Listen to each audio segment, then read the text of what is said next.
तर रामकृष्ण हरी मंडळी, आपण आता आलो आहे दगडूशेठ हलवाई मंदिरापाशी. जवळपास आळंदीहून आपण 30 ते 35 किलोमीटरचा प्रवास करून आपण आता दगडूशेठ हलवाई मंदिरापाशी आलेलो आहे. आत्ताच आमचं जेवण वगैरे झाले आणि मस्तपैकी नाश्ता करून आपण आता दगडूशेठ हलवाईपाशी पोहोचलो आहे. हे बघा दगडूशेठ हलवाईचं मंदिर. तुम्ही कधी आलात का दगडूशेठ हलवाईला? लवकरच पालखीसुद्धा पाठीमागून येणार आहे. आम्ही पालखीच्या पुढे आहोत. तुम्हाला पालखीचे दर्शन आणि दगडूशेठचं दर्शनसुद्धा घडवतो.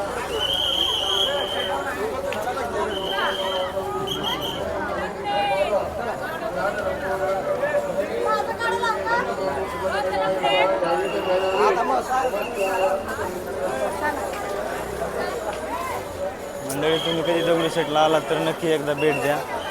भेटू नवीन व्हिडिओमध्ये.